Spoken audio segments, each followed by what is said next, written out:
নমস্কার বন্ধুরা, কেমন আছো? আশা করছি সকলেই ভালো আছো। তোমাদের সকলকে স্বাগত জানাই আমার চ্যানেলে। তো দেখতে পাচ্ছ বন্ধুরা, আমাদের বাড়িতে অনেক খারকোল বা ঘ্যাটকোল হয়েছে। তো এই খারকোল বা ঘ্যাটকোল তুলে আজকে আমি দুটো রেসিপি তৈরি করব খারকোলের ডাঁটা আর পাতা দিয়ে। তো দেখতে পাচ্ছ আমি খারকোলগুলো তুলে নিচ্ছি। তো বন্ধুরা, ভিডিওটা স্কিপ না করে পুরো ভিডিওটা দেখার অনুরোধ রইল। আশা করছি তোমাদের সকলের ভালো লাগবে। তো যেসব বন্ধুরা আমার চ্যানেলে নতুন আছো, চ্যানেলটি সাবস্ক্রাইব করতে ভুলে গেছো, অবশ্যই চ্যানেলটি সাবস্ক্রাইব করে আমার পাশে থাকবেন। তো দেখো বন্ধুরা, আমি বেশ কিছু ঘ্যাটকোল কিংবা খারকোল তুলে নিয়েছি। তো আমরা এটাকে ঘ্যাটকোল বলি, তো তোমরা কি বলো কমেন্টে অবশ্যই জানিও। তো এখন এই ঘ্যাটকোলগুলো আমি কেটে নেব। তো ঘ্যাটকোলের জালি পাতাগুলো, কচি কচি পাতাগুলো, সেগুলো আমি আলাদা রেখে নেব। আর ঘ্যাটকোলের যে ডাঁটাটা আছে ওটার আঁশ ছাড়িয়ে আমি ছোট ছোট টুকরো করে কেটে নেব। তো দেখতে পাচ্ছ বন্ধুরা, আমি এইভাবে ছোট ছোট টুকরো করে ঘ্যাটকোলের ডাঁটাগুলো কেটে নিচ্ছি। তো বন্ধুরা, এই ঘ্যাটকোলটা শরীরের জন্য খুবই উপকারী, এটা খাওয়া খুবই ভালো। তো আমি এক এক করে সব ঘ্যাটকোল এভাবেই কেটে নেব। তো এই ঘ্যাটকোলের ডাঁটা যদি গরম ভাতের সঙ্গে এর ভাজিটা হয় তাহলে খেতে বন্ধুরা দারুণ লাগে। তো বন্ধুরা, আমার ঘ্যাটকোল সম্পূর্ণ কাটা হয়ে গেছে। এখন আমি ভালোভাবে ধুয়ে পরিষ্কার করে নেব। আর এখানে আমি পাতাগুলোও নিয়েছি, তো পাতাটাও ধুয়ে পরিষ্কার করে নেব। তো চলো আমি ডাঁটা আর পাতা ধুয়ে নিয়ে আসি। তো দেখো বন্ধুরা, ডাঁটাটা আমার ধোয়া হয়ে গেছে। এখন এই ডাঁটাটা আমি একটু সেদ্ধ করে নেব। যদি গলা চুলকায় তাহলে এভাবে সেদ্ধ করে নিয়ে ডাঁটাটা ভাজি করলে আর গলা চুলকাবে না। তো সেই জন্য আমি সেদ্ধ করার জন্য একটা প্রেসার কুকারে দিয়ে দিলাম ডাঁটাগুলো। আর এখন সামান্য এর মধ্যে দিয়ে দেবো জল। তো জলটা দিয়ে আমি কুকারের ঢাকনাটা বন্ধ করে আমি গ্যাস অন করে গ্যাসের পরে বসিয়ে দেবো। আর আমি এতে একটা সিটি মেরে নেব। তো আমি কুকারে একটা সিটি দিয়ে নিয়েছি।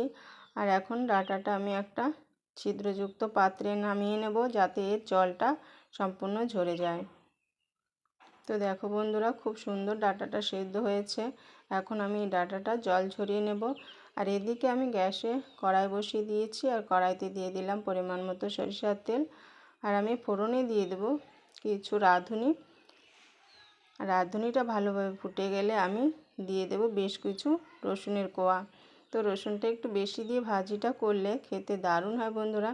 তো রসুনটা দিয়ে আমি খুব ভালোভাবে ভেজে নেব যতক্ষণ না রসুনে একটা সুন্দর কালার আসছে।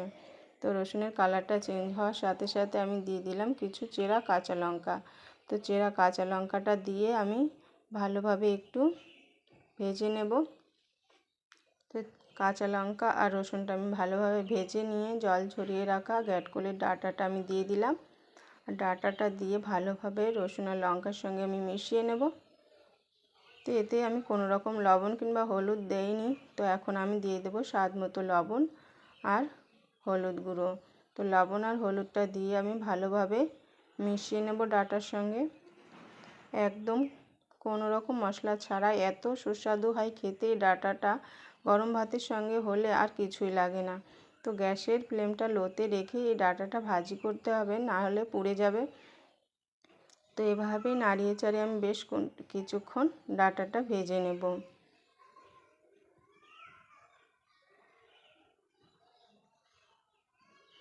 তো বন্ধুরা, আমার এই ঘ্যাটকোলের পাতা ও ডাঁটার রেসিপিটা যদি তোমাদের ভালো লাগে তাহলে লাইক শেয়ার কমেন্ট করো, আর বেশি বেশি করে বন্ধুদের কাছে শেয়ার করো।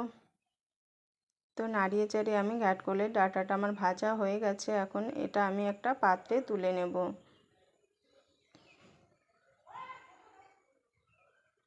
তো বন্ধুরা, তোমরা অবশ্যই একবার ঘ্যাটকোলের ডাঁটা এভাবে ভেজে খেয়ে দেখো, দারুণ লাগে খেতে, কোনো রকম গলাও চুলকায় না। তো এখন আমি ঘ্যাটকোলের পাতাটা দিয়েও একটা রেসিপি তৈরি করে দেখাবো। তো পাতাটা আমি ধুয়ে পরিষ্কার করে নিয়েছি, এখন একটু ছোট ছোট করে কেটে নেব। তো পাতাটা আমি কেটে নিয়েছি। এখন একটা মিক্সি জারে আমি এই কাটা পাতাগুলো দিয়ে দেব, আর সঙ্গে দিয়ে দিলাম একটা টমেটো। কিছু কাঁচা লঙ্কা, একটা পেঁয়াজ কুচি আর দিয়ে দিলাম কয়েক কলি রসুন। আর সামান্য জল দিয়ে আমি একটা সুন্দর স্মুথ পেস্ট তৈরি করে নেব। তো দেখো বন্ধুরা, আমি পেস্টটা তৈরি করে নিয়েছি। আর এখন এই পেস্টটা একটা পাত্রে আমি নামিয়ে নিলাম। আর এদিকে গ্যাস অন করে গ্যাসে বসিয়ে দিয়েছি কড়াইতে দিয়ে দিলাম সরিষার তেল। আর ফোড়নে দিয়ে দিলাম একটা শুকনো লঙ্কা আর কিছু গোটা কালো জিরেটা খুব ভালোভাবে ফুটে গেলে বেটে রাখা পেস্টটা আমি দিয়ে দেব। পেস্টটা দিয়ে ভালোভাবে আমি ফোড়নের সঙ্গে মিশিয়ে নেব। আর এখন দিয়ে দিলাম স্বাদ মতো লবণ আর সামান্য হলুদ গুঁড়ো। তো লবণ হলুদটা আমি বাটার সঙ্গে খুব ভালোভাবে মিশিয়ে নেব। তো বন্ধুরা, ঘ্যাটকলের পাতার বাটা কিংবা ভর্তা যদি এভাবে বানিয়ে খাওয়া যায় তো দারুণ টেস্টি হয় খেতে। তো এটাও গ্যাসের ফ্লেম লোতে রেখে আমি ভর্তাটা জলটা শুকিয়ে দেব। তো বন্ধুরা, দেখতেই পারছো আমার ঘ্যাটকলের পাতার ভর্তাটাও তৈরি হয়ে গেছে। তো কেমন হয়েছে কমেন্টে অবশ্যই জানিও।